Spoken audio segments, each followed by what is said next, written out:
This episode of Geek's Guide to the Galaxy is brought to you by Casper, an online retailer of premium mattresses for a fraction of the price, because everyone deserves a great night's sleep. Get $50 off any mattress purchase by visiting casper.com/galaxy and entering the promo code GALAXY.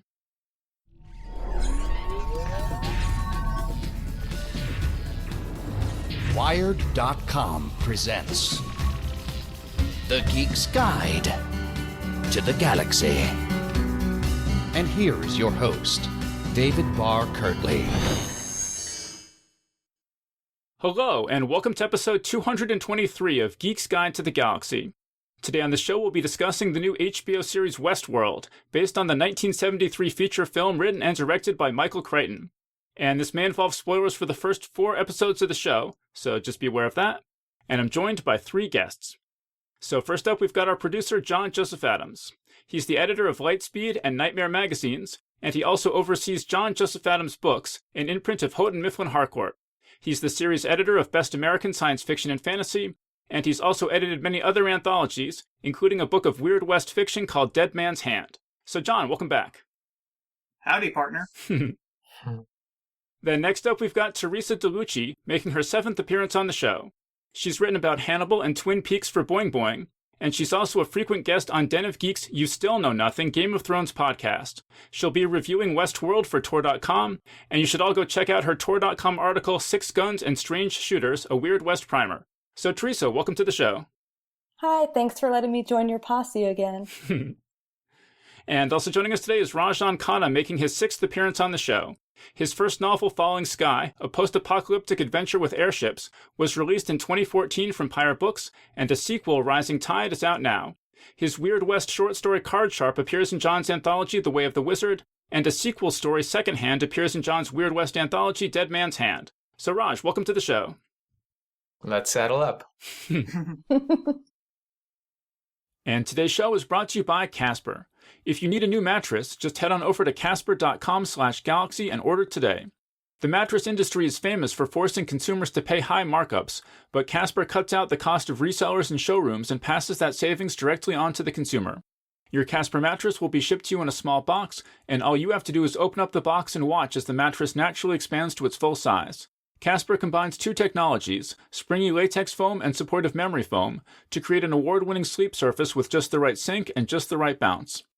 Are your dreams haunted by visions of lab coats, operating tables, and the leering face of Anthony Hopkins? Do you lie awake at night paralyzed by the existential dread that everything you know and love is nothing but a flimsy sheet drawn over a dark and sinister reality? Well, a Casper mattress is so comfortable that you'll sleep right through the nightly sessions in which your robot body is tweaked and prodded by unfamiliar hands. So just head on over to casper.com/galaxy and order today. It's $500 for a twin-size mattress and $950 for a king-size one, and shipping to the US and Canada is absolutely free. You have 100 days to try out the mattress, and if you decide not to keep it, Casper will pick it up for free and give you a full refund. Terms and conditions apply. So remember, the address is casper.com/galaxy, and you should also use the promo code GALAXY, which will get you a $50 discount and also let Casper know that you heard about them here. I'd also like to mention that I was interviewed this week on the Sci-Fi with Jesse Mercury podcast. It's an hour-long interview that covers such areas as how I got into podcasting, why I love science fiction, and whether or not I was popular in high school, though you can probably guess the answer to that on your own. Anyway, if you want to go check that out, it's over at jessemercury.com, and it's episode number 55. So big thanks to Jesse for the great questions. All right, and so now let's get to our panel. Okay, and so as I mentioned in the intro, this new TV show is based on the movie Westworld from 1973. And Theresa, you told me that you saw this movie, right? So what did you think of it? Right, well, I just watched it for the first time about 2 weeks ago in preparation for the show. Definitely looks like it was made in 1973, but it's still pretty good. Very different from the movie. I knew right away that the TV show would be very different from the movie. Michael Crichton directed and wrote it, and you could see some elements he'd explore later in Jurassic Park. But really, the TV show is so different, you definitely don't need to watch the movie to enjoy the show. Yeah, I'd also never seen the movie before. I mean, people had talked about it growing up, so I kind of knew about it, but I never actually watched it. So after I watched the TV episodes, I went back and watched the movie, and yeah, the TV show is a vast improvement over the film. Yeah. I mean, it's a pretty low budget thing. It's 86% on Rotten Tomatoes, which kind of surprises me. I can only assume there's a healthy dose of nostalgia at play there. And I mean, I think the movie has two things going for it. One is Yul Brynner plays Right. an amazing robot. That guy was Yes. born to play a robot. And then I thought that the way that they portrayed the amusement park was quite interesting. And in some ways, I liked it better than the TV show, actually, in a couple very small ways. Okay. But the big liability of the film is that the two main characters, the human characters, are completely uninteresting. And it's really, really slow. And I think that I wouldn't particularly recommend it, except of kind of historical interest at this point. Are the themes similar at all? No, it's completely different. I mean, it's basically like evil, robots go crazy and try to kill people. Yeah, it's like I knew it from that Simpsons episode where they parodied Westworld with Itchy and Scratchy World. Like, if you've seen that episode of The Simpsons, you've basically seen Westworld. So basically, like dinosaurs kind of escape and try to kill people also. Yeah. I mean, it's Pretty like Jurassic much. Park with robot cowboys. Yeah, when I was watching the show, it's like I was kind of thinking, like, how did I never see this before? That Westworld was basically Michael Crichton's dry run for Jurassic Park. It's like totally is. I mean, come up with a crazy theme park and then have the draw of the theme park turn on the guests. It's like, I mean, it's like he literally just did the same plot over again. I'm surprised no one's done cowboys riding dinosaurs attacking people in the theme park. So. Well, there's always Jurassic World too, right? Yeah. I mean, one thing that's interesting about the film, though, is that Westworld is just one of three kind of areas in this park. There's also like medieval world and Roman world, and the characters end up going to all three in the course of the movie. Yeah, I wonder if they'll ever open it up to more worlds or they'll just stay in Western world. They could reuse the Game of Thrones set. Yeah, and then the sets from Spartacus, Mhm. Yeah, I wondered about that with the TV show. Since you have a TV show, you have much more flexibility and time and space to move around and check out other facets of this world. So I was curious about that as well to see if they would do that. When I was actually doing a little bit of research I was just like looking up something about the old movie, and I was like, wow, there was a movie called Future World, which was like a sequel, and then there was a TV show actually even called Beyond Westworld, which apparently only aired 3 episodes and was not well received. But I was like, that's so crazy. Like, I never even heard of that. And I mean, I was like a huge Michael Crichton fan. Like, I mean, like he got me into science fiction basically. And so it's like, I mean, that's essentially the context in which I watched Westworld. I hunted it down, originally to, the movie. I hunted it down originally just because it's like I was trying to read and or consume every bit of Michael Crichton, every bit of entertainment produced by Michael Crichton, So, it's just kind of crazy that I never even heard about that. Well, everything I read suggested that those are dramatically inferior to Westworld. And since I just barely made it through Westworld, I'm not in any hurry to go looking for those. Yeah, Dave, you had asked us if any of us had seen the movie, and so like I have, but I blocked most of it out of my head. Like I just don't really remember much of it. I mean, I didn't really like it very much. I do remember that I definitely agree with what Theresa said, that it definitely feels like it was made in 1973. And yeah, like Yul Brynner, like you say, the other thing is like, yeah, Yul Brynner was great. But yeah, I didn't really remember most of the rest of it, and so I think that's always a bad sign. Yeah. Okay, but so Raj, what did you think of the new, just overall impressions of the new Westworld TV show? Yeah, well, I mean, I actually have this weird affinity for the concept of Westworld. I haven't actually seen the movie, but I always wanted to, and for some reason I just never did. And I think maybe it existed in my head as this ideal version. And I've seen like little bits and pieces, but I don't know why I never got around to watching it, because it's right up my alley, like early 70s science fiction, Western robots, Yul Brynner. I mean, that's all like right in my wheelhouse. But when I heard they were remaking it for HBO, and I thought, well, okay, this will be interesting because this is a modern take. And if it still kind of hits the same points, that will work for me. And honestly, the pilot episode didn't really completely win me over. But as I went through additional episodes, I started to appreciate it more because, I mean, for me personally, I'm a big fan of Westerns. And I'm a big fan of science fictional concepts like, and, I guess we'll get into this as we talk about it, but artificial intelligences or, robots on the verge of artificial intelligence or whatever that, concept you want to call it.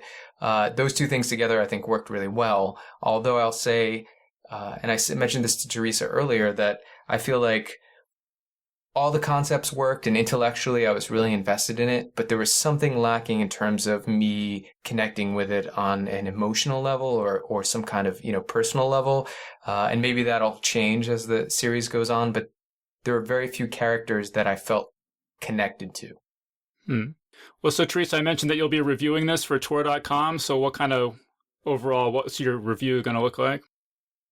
Well, the review for the pilot is going to be pretty glowing because it left me with so many interesting questions that I was dying to know.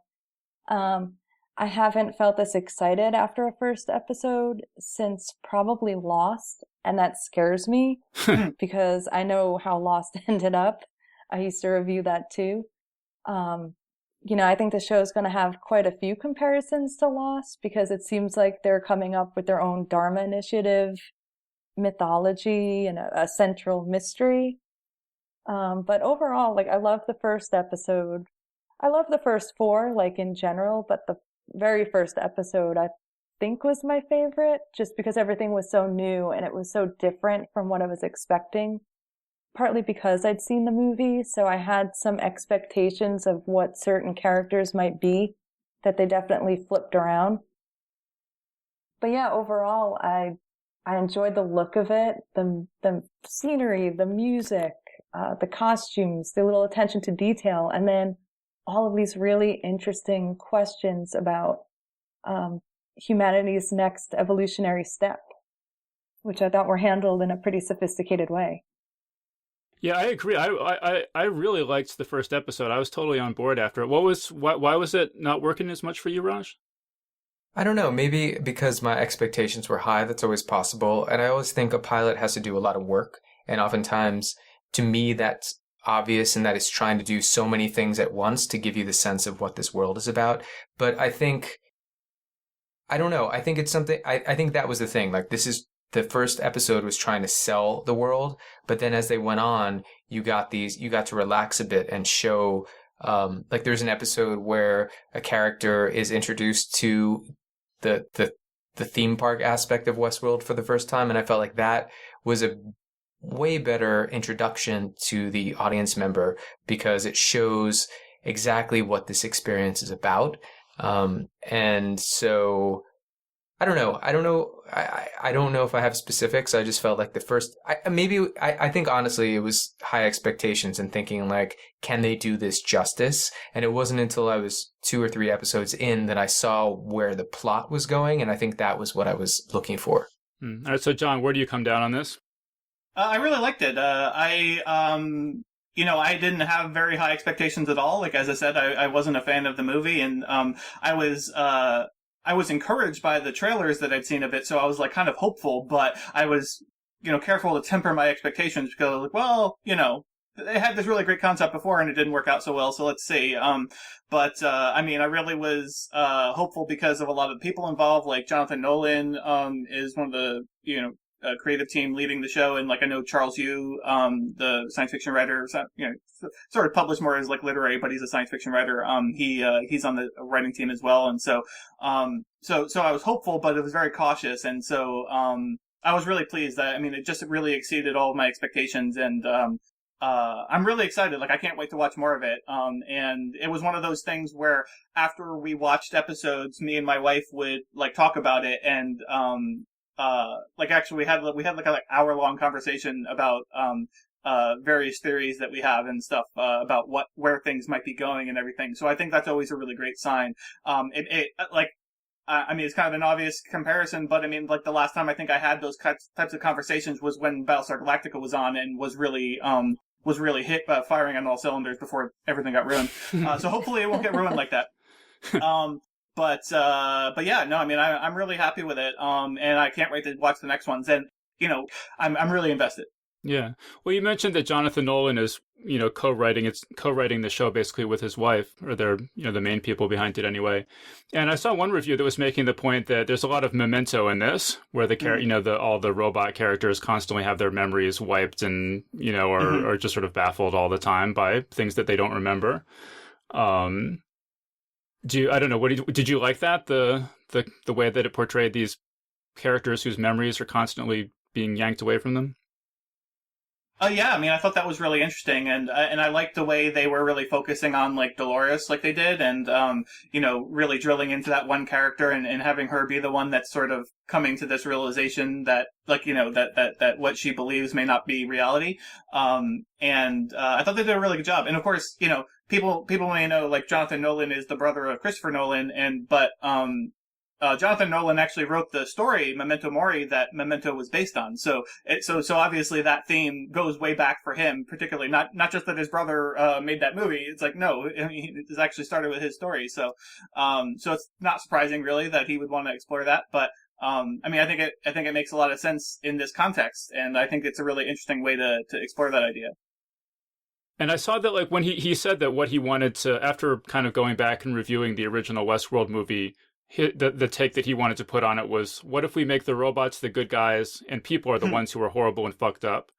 Mm-hmm. I know, Theresa, is that, you could see that pretty much that's what this show is like, right? Oh, yeah, absolutely. I call it like the rich inner lives of NPC.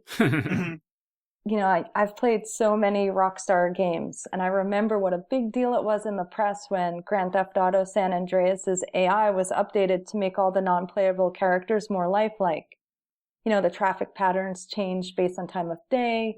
Little pixel Californians jog, eat burgers, talk to each other. So that's kind of like what we see with Dolores and the other androids. They're on these loops going about their day, and the human players, or like the human park visitors, are there to mess up their storylines and get involved in ways that they see fit. I thought that was really, really interesting. The people, like the humans that we met, at least going to the park, largely seem horrible. Mm-hmm. I really, really hate Logan. He's awful.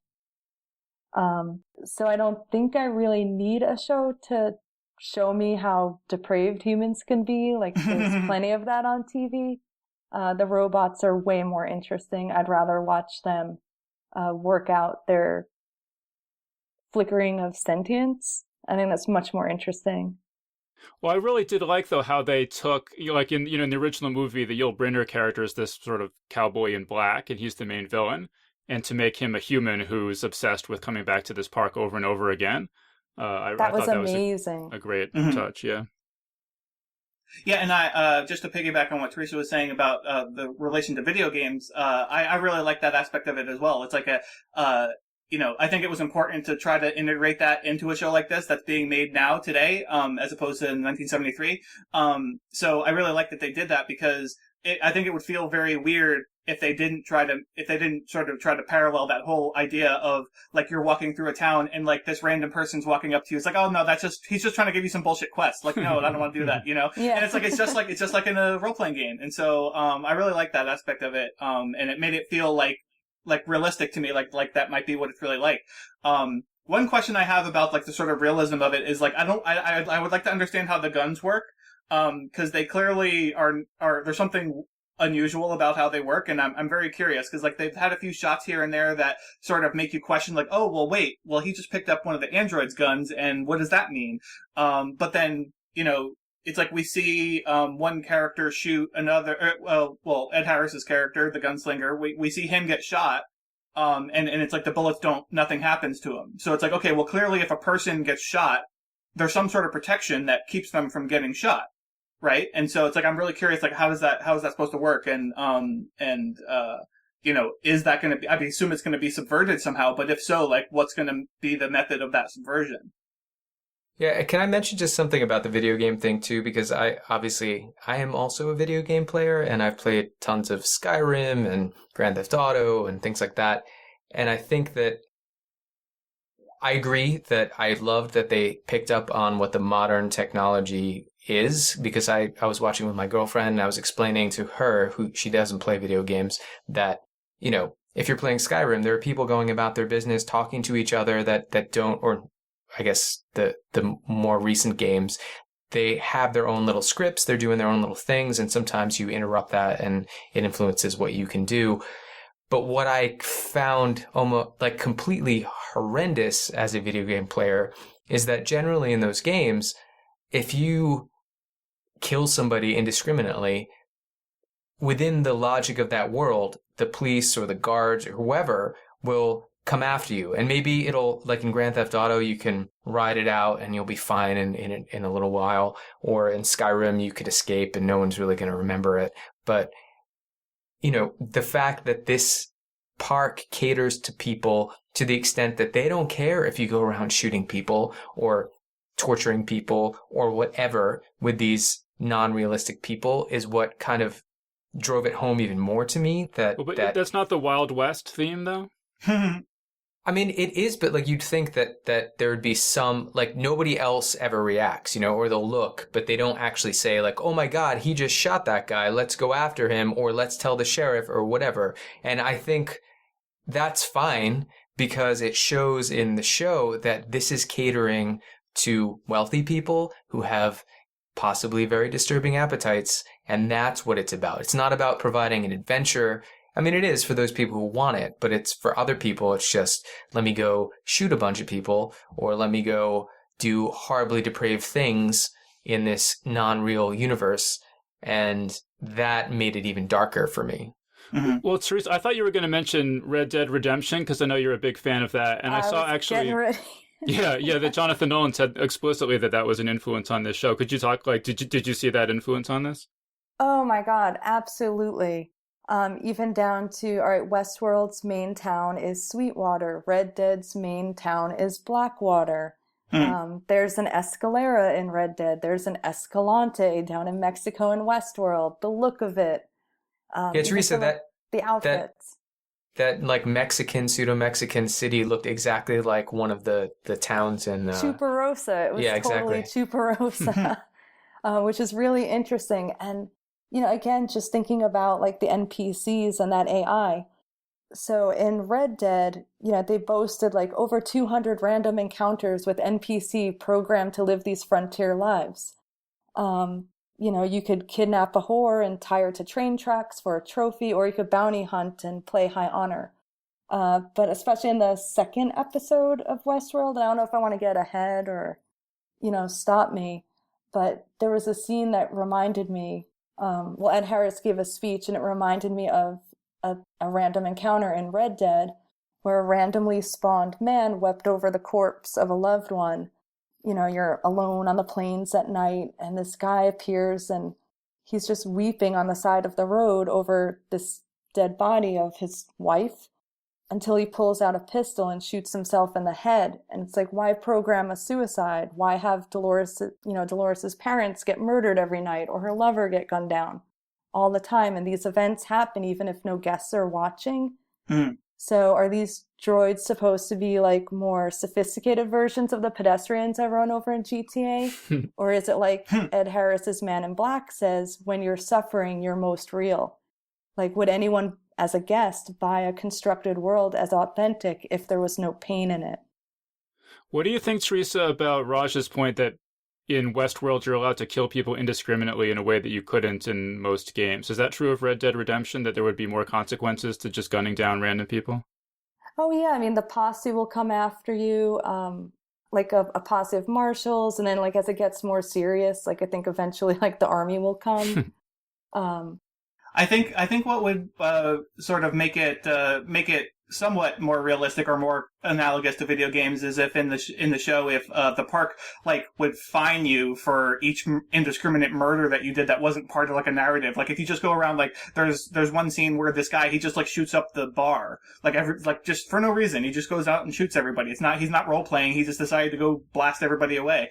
And it's like if the park like would fine you essentially so that you actually had some consequence for it, because like that's how it would happen in most of the video games. Like in Skyrim, like if if you went and murdered a bunch of people in a town, like, you could escape and you'd be fine if you were outside that town. But if you got back into that place, like, you'd have this bounty on you, and guards would recognize you as soon as you walked in, and you'd have to pay that bounty. And like, so, you can make it go away by just paying this bounty.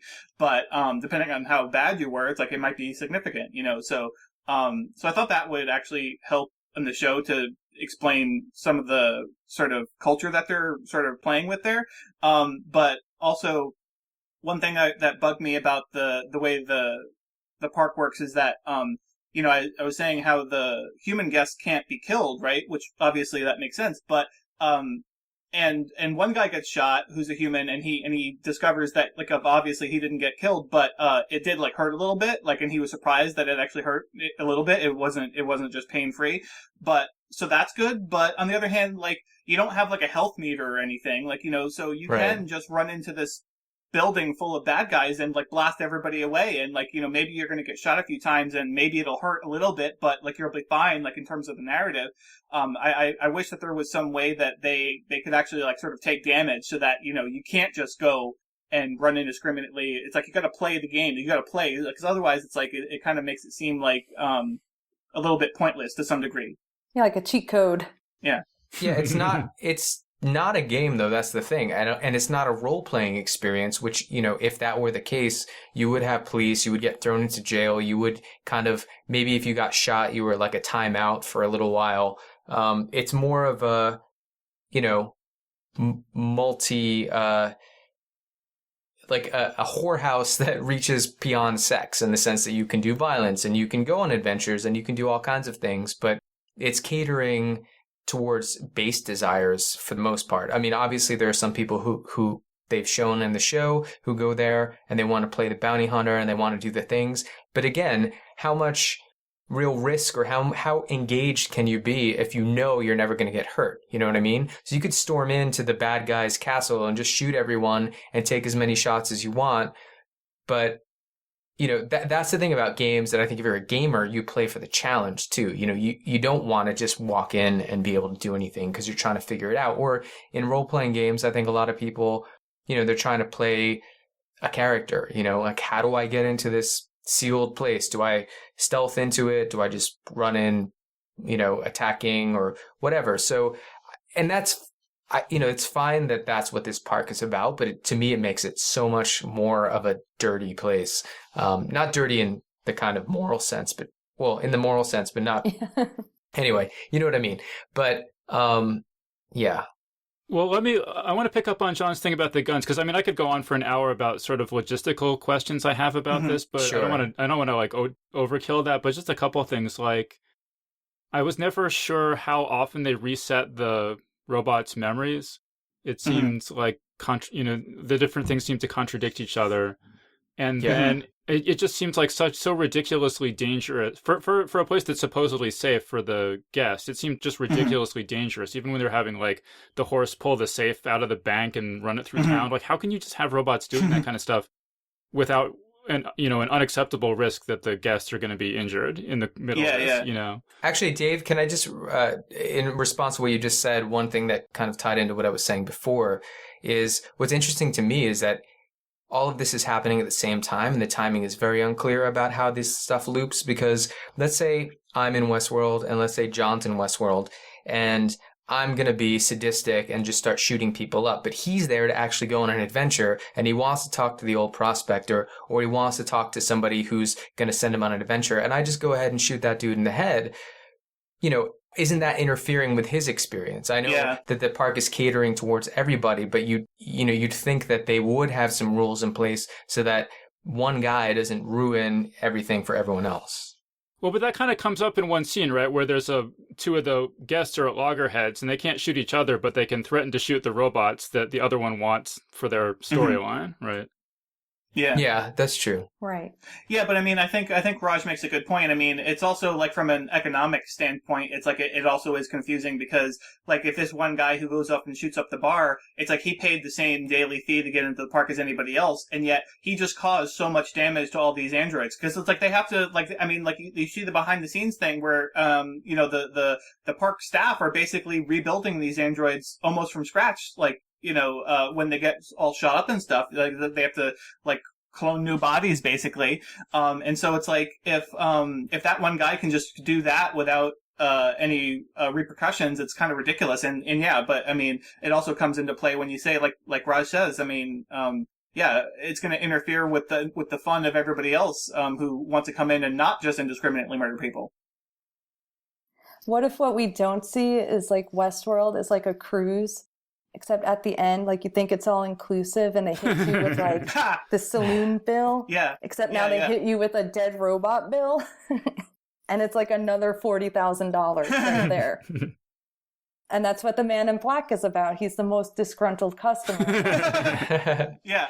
But what would be interesting is if you know, like, this is probably how they're playing it, but that, like, if you want to hang out with, what was the name of, what's her name? Dolores, right? So, like, say you're a regular, you know, like you're one of those guys who goes to Disney World all the time. And so you're like, oh God, you know, I hope Dolores is free this time because I really want to do that storyline. And somebody else got to Dolores first, or, you know, you have to wait your turn or whatever it is. But I agree. I mean, logistically, I think it starts breaking down the more you look into it on a certain level.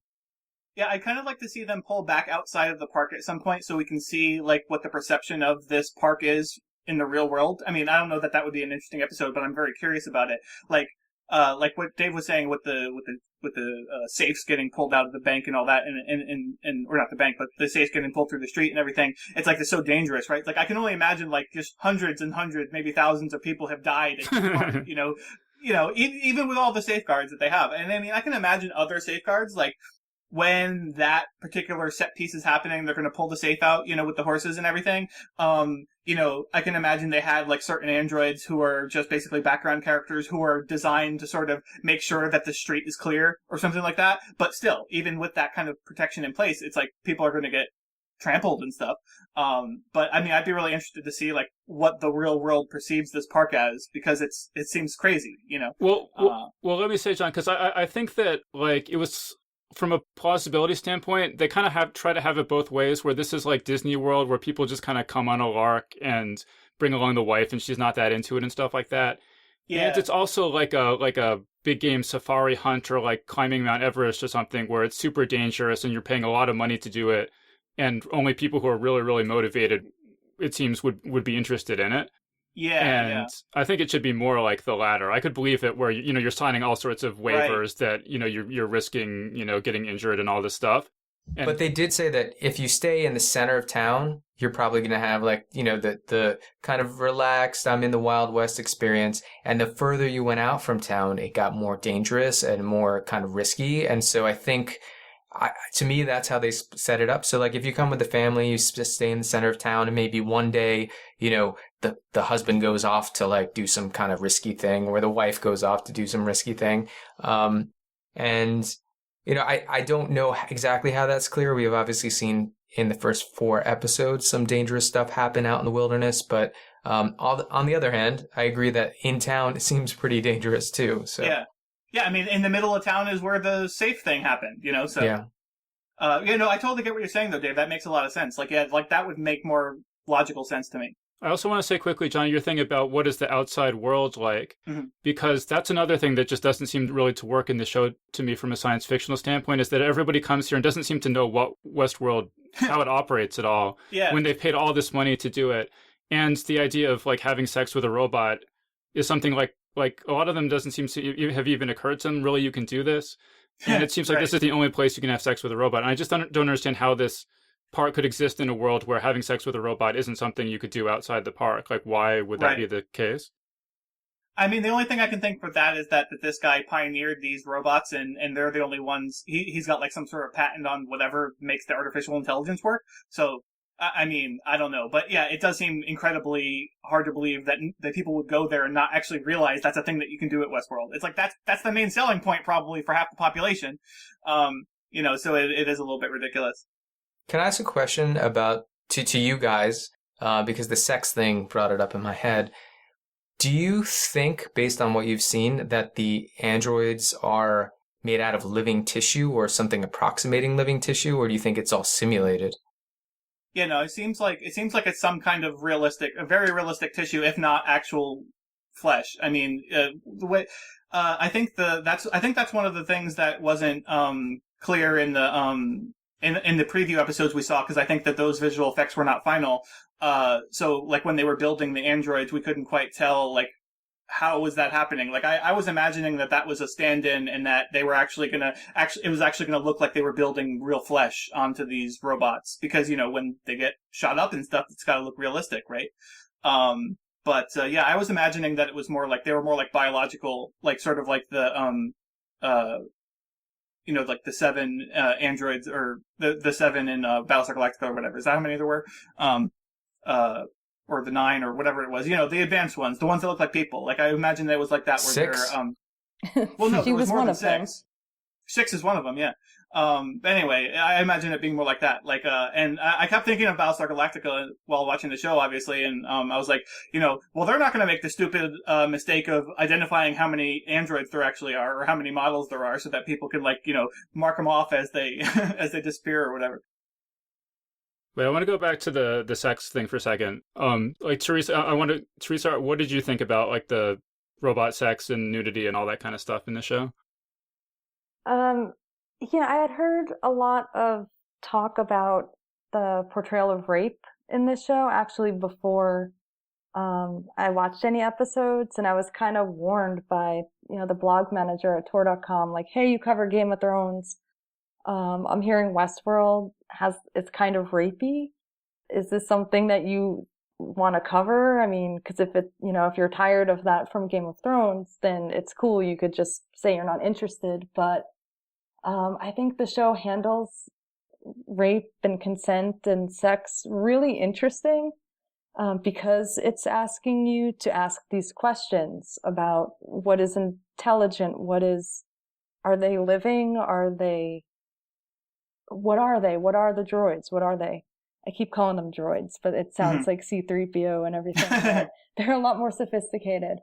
The nudity in the Delos universe, like in their dream, like behind the scenes, it's really creepy to see them just so matter of fact nude. Like they're, a robot doesn't feel modesty, it doesn't feel shame, so they're naked and we'll stack them like cordwood and hose them down at the end of a day. Like, it was very disturbing imagery. But I thought it was handled very nicely. It made it feel more creepy, and it made you ask questions like, why? Why does this storyline for Dolores exist? Why, Clementine? And it was interesting. Well, so did you guys follow this controversy about the consent agreement with the extras? Oh, no, what? No. Okay, yeah, so all the extras in the backgrounds were all naked all the time, who are the robots in the background shots. There was this controversy because of the consent agreement that they all had to sign came out, and it's pretty amazing. It says, this document serves to inform you that this project will require you to be fully nude and or witness others fully nude and participate in graphic sexual situations. By accepting this project assignment, you may be required to do any of the following: appear fully nude, wear a pubic hair patch, perform genital-to-genital touching, have your genitals painted, simulate oral sex with hand-to-genital touching, contort to form a table-like shape while being fully nude, pose on all fours while others who are fully nude ride on your back, ride on someone's back while you are both fully nude, and other assorted acts the project may require. Whoa! Well, and this is why Spartacus hired adult entertainers. Ha! Wow. We're 4 episodes in. I didn't see any kind of nudity like that. Yeah. No, I mean, as far as the nudity goes, that document sounds shocking to me, and it's honestly kind of hard to imagine that many people signed it. But, I was a little like in the storage facility where they had the non-functioning robots. Like, okay, that made sense to me. Like, if they're going to store them nude in there, because they're just robots and they're powered down. There's no reason to have them all dressed up or whatever, and they probably need those outfits to put on some other robot or whatever. But when they were working on them and they were like talking to them, a bunch of the conversations with Dolores, she's sitting there naked, and some of it she has clothes on. But that seemed a little bit weird to me. Almost like it was like, well, hey guys, this is HBO. We got to have a bunch of nudity. We have to have as much as nudity as possible because people like to see them titties, it was really confusing to me that they would do that.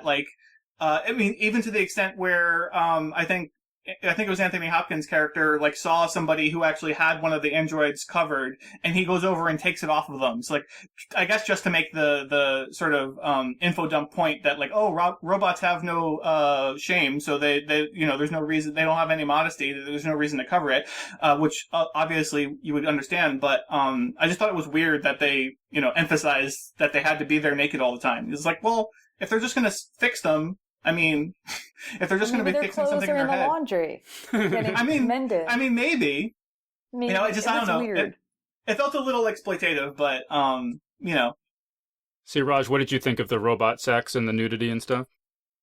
I think that it got better after, as we went into the 4 episodes. I think in the first episode, it felt not only a little gratuitous in places, but it felt very gratuitous in terms of violence as well, if I can throw that into the mix. And then I think as the episode, like from 2 to 4, it got better. A lot of the violence was done off screen. A lot of the nudity, again, became that weird kind of uncomfortable. These are androids, robots, whatever you want to call them, treated in a kind of, very almost offhand way. I did think I'm probably the one person here who thought it was still a bit rapey, and I think part of that is I understand what they're going for, but I also found it hard in some places to pick up on who is supposed to be a real person and who is supposed to be part of the park. And so, I get that, like, I'd be more willing to say, oh, they build a bunch of rape into this, Western fantasy because they figure that's what the West was all about, or whatever. But then obviously the humans who come in are also kind of rapey. And I think part of it was just, well, they have these, they have the whorehouse, and they have these androids that are willing to sleep with any of them if they want. Why, obviously that the idea, I guess, is they're trying to show that there are some really sick people who go to this place to experience really sick fantasies. But I don't know. I think I'm just fatigued by rape in television because it's so omnipresent that it just kind of felt like more of the same. So maybe if that hadn't been a factor, it wouldn't have bothered me so much. I thought, Rush, when you say like the guests are all sick, I thought the show really hit that pretty heavily. That there's, that just going to this park and shooting and having sex with robots is just inherently degrading to your humanity and things. And it made me wonder, I mean, if, people play, like we talked about earlier, play Grand Theft Auto and, run over people and all this kind of stuff. Is there anything different about going to Westworld and shoot robots than playing a video game like that? And do we think video games are, sick for sick people? I think the difference would be that if you saw somebody that seemed human on every level and reacted in a human fashion, that your empathy would automatically kick in. And so, whereas when you're watching a pixelated human on a screen, it's a very different experience. And the other thing I want to say is, like, many, people who are not depraved and not, terrible people who would ever rape somebody play out rape fantasies in their healthy sexual lives. And so I do see that, you could make the case that if they don't think that these are real people, then maybe they're just playing out fantasies that they could never express in real life. But I think, there's one thing between imagining that in your head and being confronted with a person who is, who looks to all intents and purposes real. And I think that's an interesting thing about the show is like, even if somebody tells you they're not real, like, what does it take to overcome that? Because obviously there's some characters we've seen in the show who react as if they're real people. And, they've talked about how people fall in love and because they react as human beings. And is the fact that you can see these people as non-human beings, like, does that make you smarter or does that make you, more depraved? I don't know. It is an interesting thing to think about. I mean, Theresa, what do you think? Is it worse to do something in Westworld than in Red Dead Redemption? Well, I mean, Red Dead, you go into it as one set character and you can play him however you want. You can be a black hat or a white hat. And with his backstory and experience, I usually play high honor. But if it's something like Grand Theft Auto, no, I'm a psychopath. Like, I'm bad. I'm a very bad person in Grand Theft Auto, which, by the way, Grand Theft Auto 5, one of the main characters, he's in Westworld. That guy Rebus with the big mustache, who is one of the people attacking Dolores. You see him more in episode 3 as well, when they're talking to him about why he glitched out and the milk and everything. He played one of the main protagonists in Grand Theft Auto 5. I'd know that voice from anywhere. I killed so many people with that voice.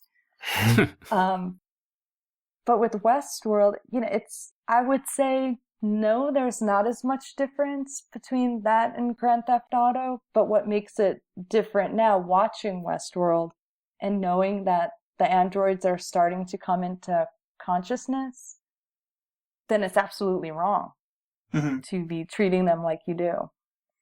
Right, because that was actually one of my issues with this show, is that, I think it's good. I would recommend everyone watch it. It's really good, well acted and well written and dramatic and good visuals and all, everything. But as sort of science fiction, I thought it was a little less interesting to me, because I feel like I saw a comment years ago that I think is really true, where it said that science fiction movies in particular can only see robots in one of two ways. Either they're killer monsters or they're an oppressed minority. And there are so many other ways that they could be handled, but it seems like they always fall into one or the other or both. And that's kind of the case here. And, obviously if the robots are sentient, then the ethics is all overdetermined, right? Obviously, then it's they're victims, and everyone who's doing bad things to them is horrible. And it's very black and white and simple how we feel about this. Whereas if the robots aren't sentient, or at least we have no good reason to think that they are, then how people treat things that look human but aren't sentient, I think, is a much more interesting question. And how do people like maybe it's a big problem for this park that people are constantly falling in love with the robots and trying to save them, even though they're just like characters from Grand Theft Auto. They're not sentient at all. And, and people get into fights over them. And I don't know, that just seems more interesting to me. And sort of the ethical things that come out of that seem more interesting to me than like now that we know that the robots are sentient and they're basically like humans and they're getting their memories back and all that kind of stuff. I feel like I know exactly where. There's only one place the story can go, and it's where the stories have gone millions of times before. And I don't know, I would rather have seen something different. I don't know, John, you're saying, What do you want to expand on that? Oh, that's a really interesting point. Definitely the show does not, it doesn't take, it doesn't explore it with a real science fictional lens. It's kind of using the furniture of science fiction to tell this interesting story, and what it's doing pretty well. But as a piece of serious science fiction, it doesn't really work. I think that's the frustrating thing about it, but I think it's firing in enough cylinders otherwise that I find it really interesting, and I'm curious to see where else they're going to go with it. But I think that's a good point that you make, that it's like, well, there's probably really only one place it's going to be able to go. So I don't know. It would be great if somebody would do something with AI at some point that broke that mold a little bit. But until then, I'm happy to get something that deals with the trope as well as this does. Yeah, I'll just mention the Spike Jonze movie, Her, as an example where the AI in that is, I think, intended to be sentient, but it doesn't fall into that killer monster or oppressed minority trope. So just if people are wondering, what would they do that was different? That's just an example of how you can tell kind of a more inventive story, I don't know. Raj, do you agree or disagree or anything? I mostly agree. I think it's not treading much new ground. I think what's more interesting is the motivations of the people who started this park, because I think that there are, that seems to be one of the underlying mysteries or plot threads. And, what are the intentions for them, and why are these things happening, and is there an ultimate reason behind them? And, it seems like some people are kind of invested in this kind of evolutionary growth in the thinking of the androids, and some people are opposed to it. And I think that's kind of more interesting to me. And also just because, I think we all probably have a sense of where the main plot thrust is going. how do they intend to sustain this if it's going to last beyond a season or 2 seasons or 3 seasons? Yeah, and I don't know if you saw James Marsden was quoted as saying that they're like talking about 5 or 6 seasons for this show. So Oh wow. they have some sort of long-term plans in mind. I don't know, what, Theresa, what do you think about what we were talking about the ambitiousness of this as science fiction or things like that? Well, I guess, all right, so first off, this week it just happened. I've been rewatching some Star Trek Next Gen, and I got to the episode where there's a trial about Lieutenant Data. Is he a man? Is he property? That's the best episode.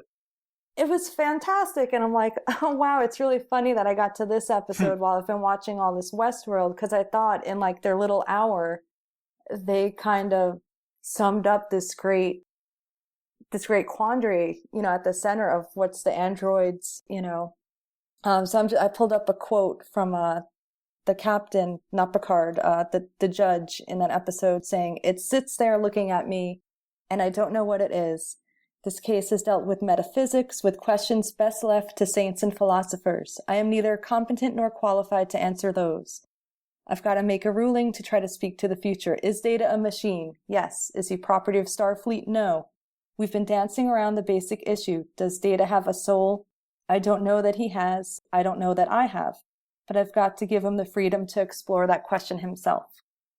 Which was something that I thought was really interesting as we're looking at Dr. Ford, and what he sees is like humans in this world have kind of reached their evolutionary peak. The only thing left to challenge is death, really, to make themselves immortal. So it would just kind of stand to reason that humanity's next step would be to make a version of themselves that cannot die and feel like they've mastered that. But what are you actually making and getting into? Is it real? Is it independent? I think, Westworld is working very well at that level. And I'm really curious to see what's up with Dr. Ford, because he's a really strange guy. And I wonder what his ambitions were when he started to build the park with his partner Arnold, and where they are now. Okay, I just want to add parenthetically that episode of Star Trek was written by Melinda Snodgrass. Yes. Just as a example of how having people who read and write science fiction short stories and novels have a lot to contribute to television. Yeah, that makes a huge difference. Yeah, and I'm not even kidding. That literally is, I think, the best episode of Next Generation. It's called Measure of the Man. Mm-hmm.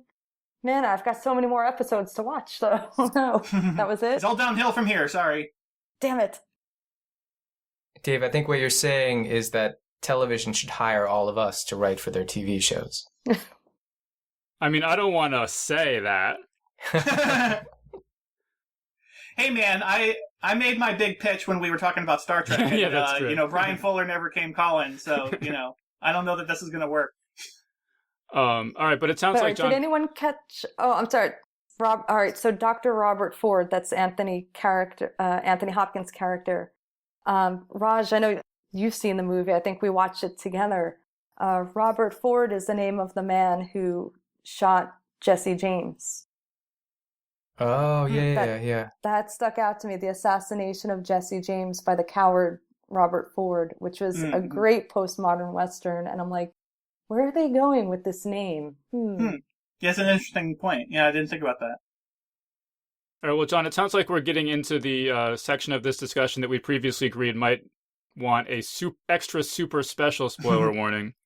So if anyone really doesn't want to hear details about episodes 3 and 4 and stuff, wait until after you've watched them to listen to this. But so how about theories about what...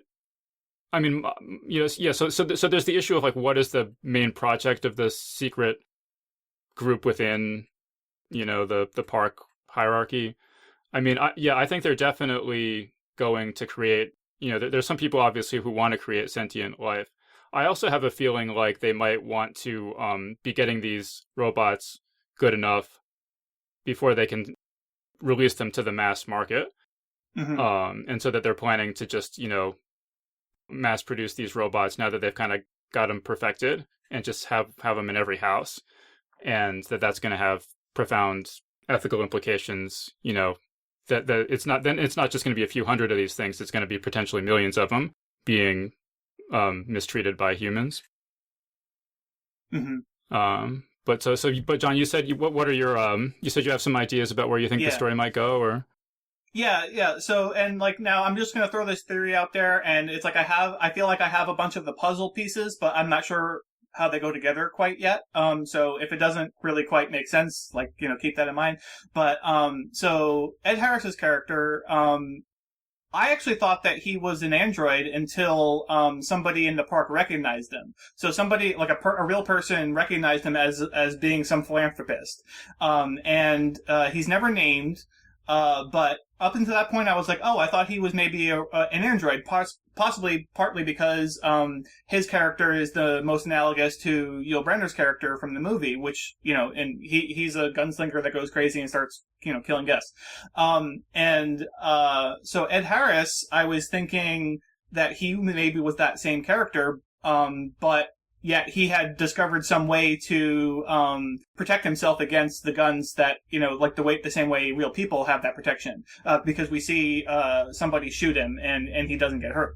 But then as I was sort of, I sort of got derailed along those lines when this guy recognized him. But then I was thinking, well, what if Arnold, the mysterious, like, missing park co-creator that I think he killed himself, or he died anyway. He's gone now. I was thinking that perhaps that he figured out a way to download his consciousness into this Ed Harris robot, and enabled it with some, capabilities that make it sort of like a super android. And this whole maze thing that he's hunting around for is somehow going to, allow him to discover himself. In a way.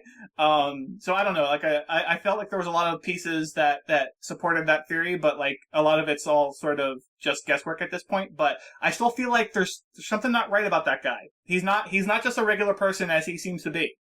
So I don't know, that's my big well, even on Wikipedia, he's just called the Gunslinger. Yeah. Yeah, I'm with you, John, because at first I thought, again, watching Westworld, all this time I was like, oh, surely Ed Harris is going to be badass enough to step into Yul Brynner's shoes and do this role. And then you're like, oh, wait, no.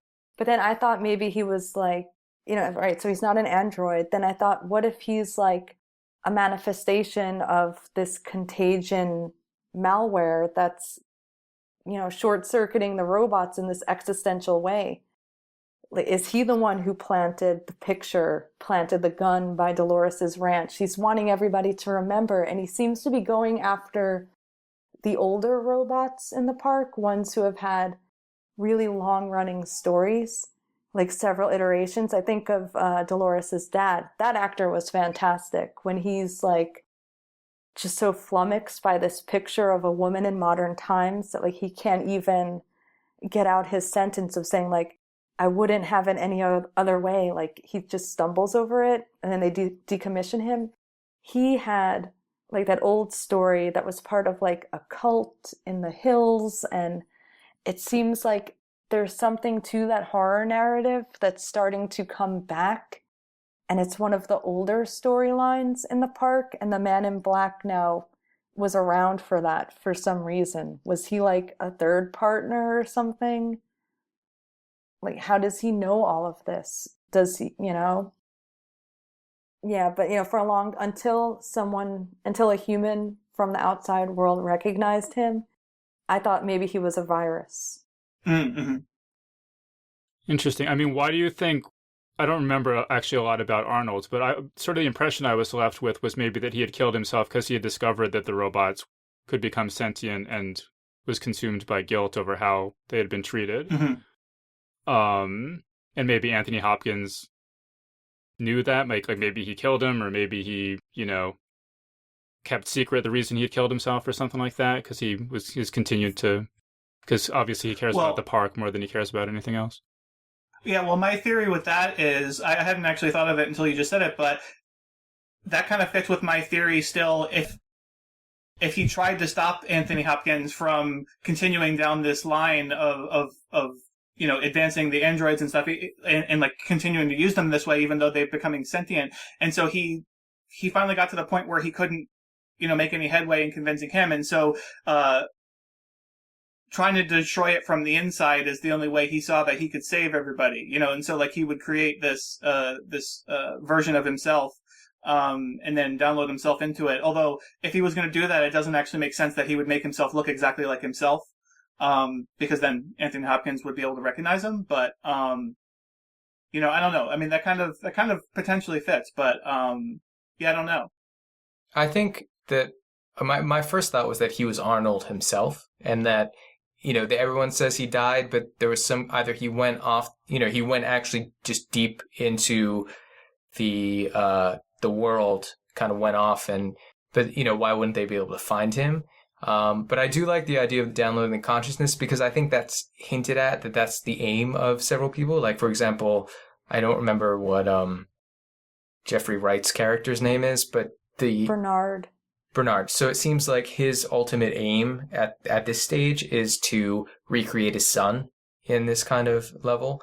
So if that technology is kind of what people are playing with, then maybe Arnold could download himself. But like the things that are giving me pause are what you mentioned, that somebody recognized him, and that security guy, the QA guy, 2 times it came up to him about the requests, like the thing with the cigars came up to him, and at one point in time he said he gets anything he wants. So either he's from outside and it's just like donated so much money, or I mean, we know from the asshole brother-in-law guy that there are people who have investments in this company, and so like he's there to inspect it, so maybe he's involved in that in some way. But I think the Arnold connection is too blatant. I think I would be surprised if it was anything other than that.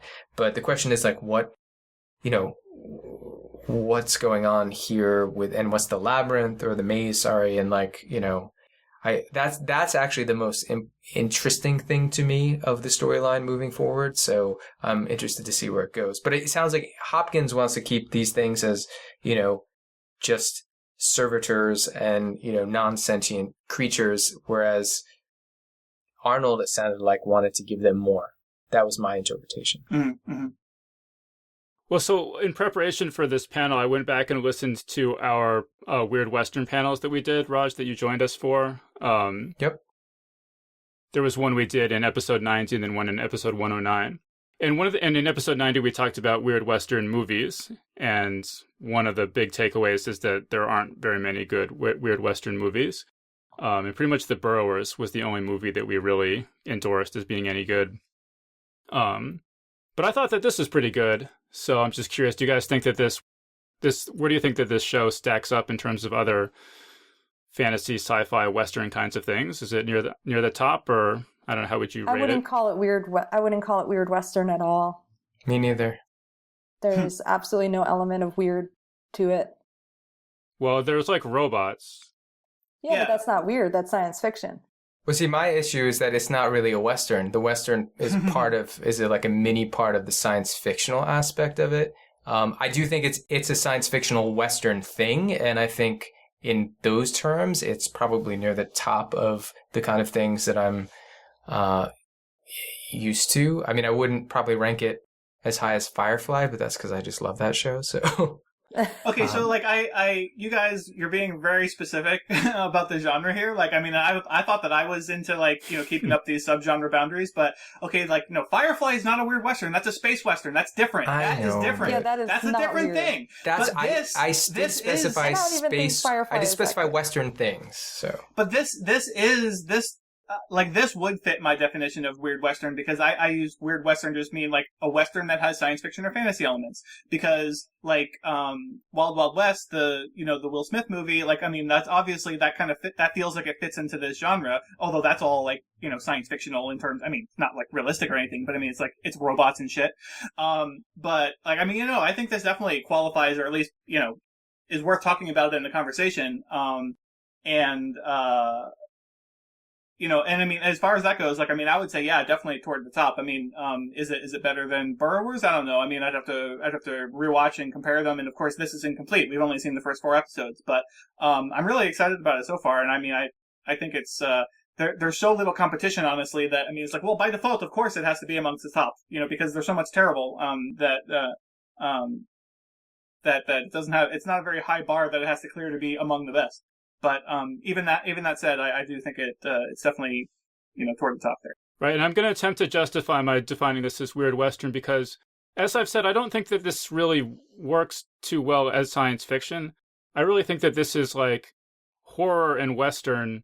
It's like somebody had a nightmare involving robots, right? And that's what it is to me. Like the robot stuff is really pretty. The robots as robots to me is pretty secondary. I think I really see this as like a nightmare somebody had about a Western where it turns out that everybody's a robot. But I see it more as more of a horror story than as a science fiction story. Oh, I really, really don't. I mean, I guess I do take weird as a term pretty literally. For me, it would need to have something supernatural, cosmic, something out of place or time. Now, that's how the androids feel. From their perspective, it is a weird Western. There's this outside world that they don't understand, and they're kind of in awe and small, and where do they fit into it? But the overall tone of the show doesn't seem horror or weird to me at all. To me, it's straight up science fiction with Western elements. Although I am kind of curious about, first the maze. What could be at the center of it? I hope it's not like The Matrix and it's just like a wall of TV screens and an old dude in an armchair. Like there's Arnold and he's like the architect or something. But I am wondering about that constellation or the thing that looks like a constellation people keep finding. Because I'm like, wow, at first I was like, okay, that's Orion. That's weird. But then when you find out... you just said it. It's weird. Ha! Well, no, Gotcha. that's where I'm going. Yeah, actually, that's where I'm going. Okay. Because if the stars are out of line, like what if, someone who created Westworld fucked up a constellation and gave Orion an extra star in his belt? That's weird. That's off kilter. Mm-hmm. There's no order in this world. It's a key to something else, a bigger mystery. That would be weird. The fact that there are robots, there's nothing steampunk, there's nothing... Until we see a tentacle, I am hesitant to say anything weird.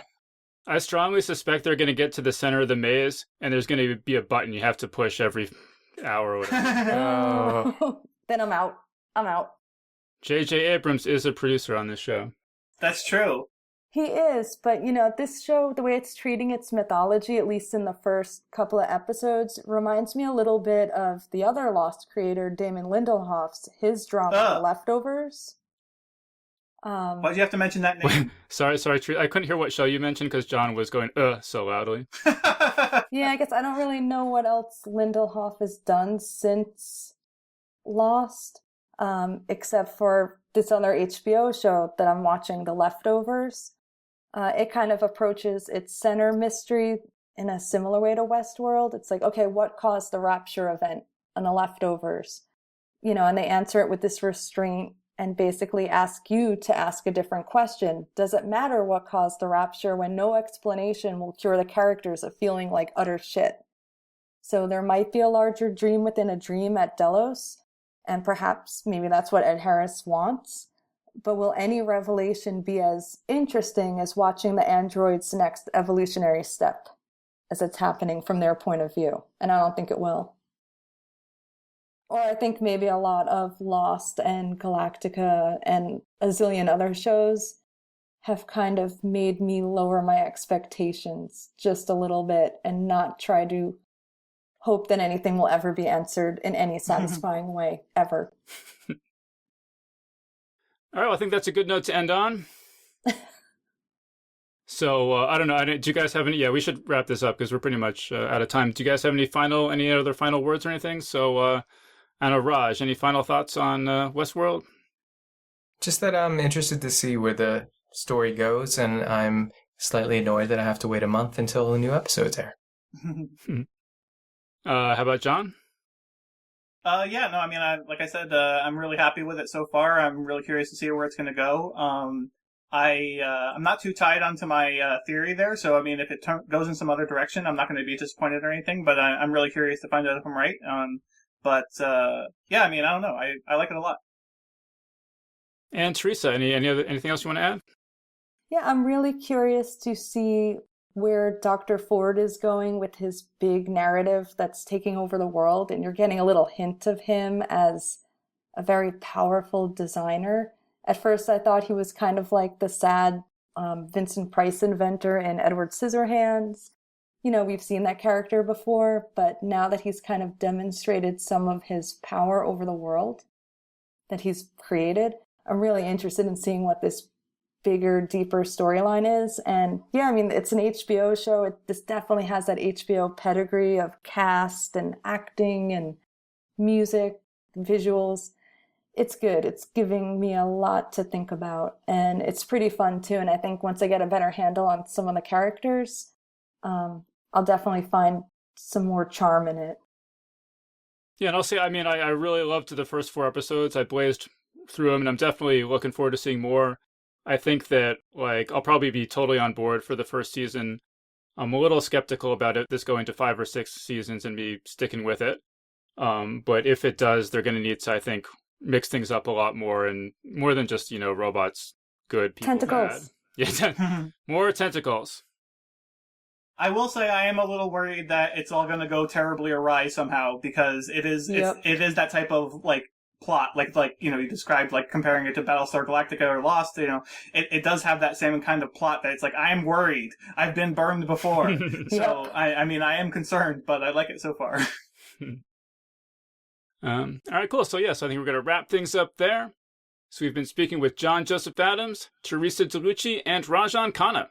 So guys, thank you so much for joining us. Thank you. Thank you. Let's play some Red Dead. Time to giddy up on out of here, folks. And that was our panel. So big thanks again to John Joseph Adams, Theresa DeLucci, and Rajan Khanna for joining us on the show. Big thanks as well to everyone who's given us 5 stars on iTunes, including Tom Middlebrook in Australia, who writes, "Awesome. Awesome to the max. Love this podcast. I've heard interviews with my favorite authors and tributes to my favorite authors who have tragically passed.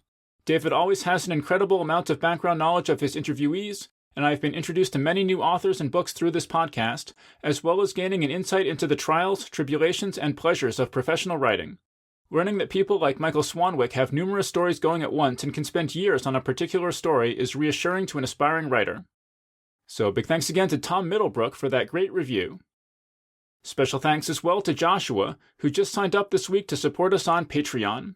Geek's Guide to the Galaxy is made possible thanks to support from listeners like you. So if you enjoy the show and want it to continue, please sign up to give us $1 or $2 per episode over at patreon.com/geeks.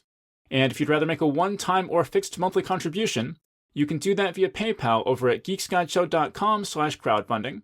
So big thanks again to everyone who's contributed. We really appreciate it. I'd also like to thank our sponsor for today's show, Casper Mattress. Remember that if you do decide to order a mattress, you should visit casper.com/galaxy and use the promo code GALAXY.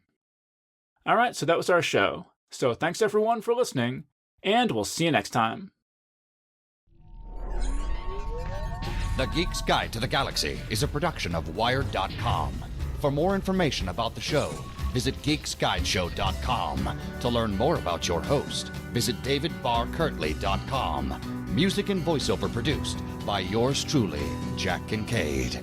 If you enjoyed this program, tell your friends. If you didn't enjoy it, tell no one. Thank you for listening.